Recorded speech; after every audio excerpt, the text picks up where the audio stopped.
Mr. Governor, you balanced the budget this year with no new taxes. Would you recommend the same for Washington right now and debating the debt ceiling? Would you be against any new taxes or new revenues? Well, they have a different situation that the state has.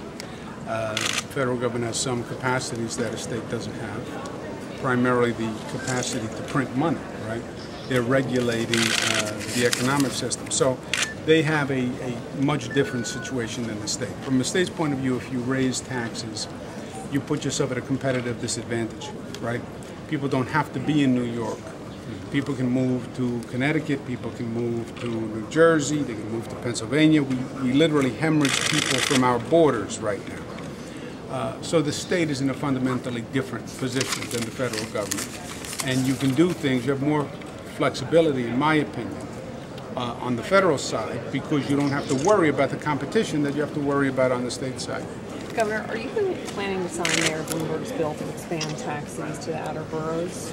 The bill is going to be sent over from past the Assembly and the Senate. It's going to be sent to my office. We haven't received it yet. When we get it, we'll review it. Have you made up your mind, though, or are you undecided? I don't have the bill yet. Governor, can you talk about what's next? Some people have said that what you've accomplished so far is low-hanging fruit, and now comes the hard part, jobs and the economy. Who said that? Who said low-hanging? Who's that? Who's some people? Name one. What was low-hanging fruit? Property tax cap? Just that you were set up to do it. So, some people were saying that. So do you think you've reached a higher watermark, and what's next for you?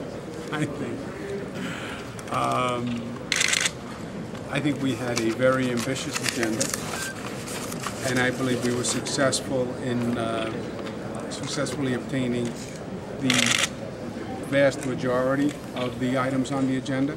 There's still a lot of work to do in the state, obviously, and we're not taking any time off. We're going to be working through the summer. Phase 2 basically is going to be about economic development and focusing on jobs. Governor, back to debt negotiations in Washington. Do you think it's a good time now, given the fragile state of the economy, for the federal government, the president, whatever, the Congress, to be raising taxes? Look, I think it is a good time for the president and the Congress to be working out a deal, and a deal that they work out quickly, that provides confidence to the markets.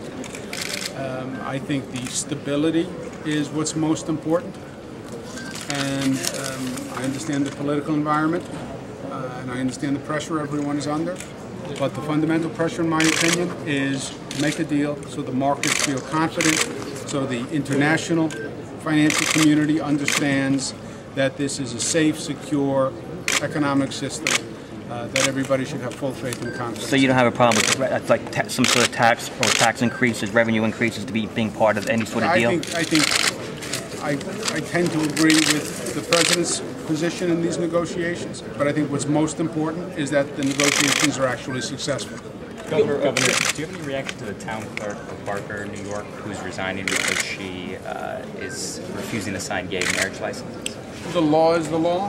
When you enforce the laws of the state, you don't get to pick and choose which laws. You don't get to say, I like this law, I'll enforce this law, I don't like this law, I won't enforce this law. You can't do that. So if you can't enforce the law, then you shouldn't be in that position. You signed the law today.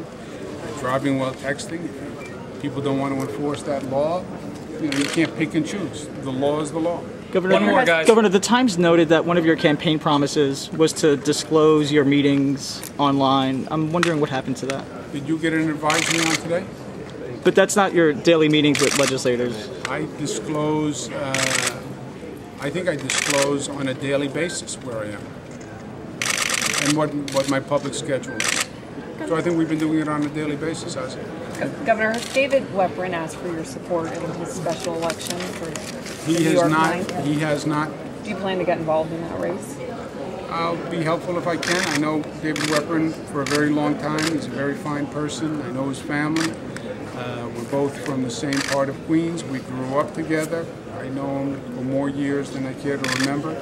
So any way I can be helpful to him, I will. Thanks, I don't know that he needs my help, but if If he thinks I can be helpful, I will. What do you think about Mayor Koch saying that voters in that district should consider voting for the Republican candidate to register a larger protest against President Obama over his position on Israel? It's the mayor's opinion. It's politics. Everybody's entitled to one, and that's the mayor's. I have a different one, but that's okay. You appointed a new Medicaid Inspector General. Do you think that the state is still going to be able to meet its F-sharp obligations? Yes. Yes, I'm very excited about this appointment.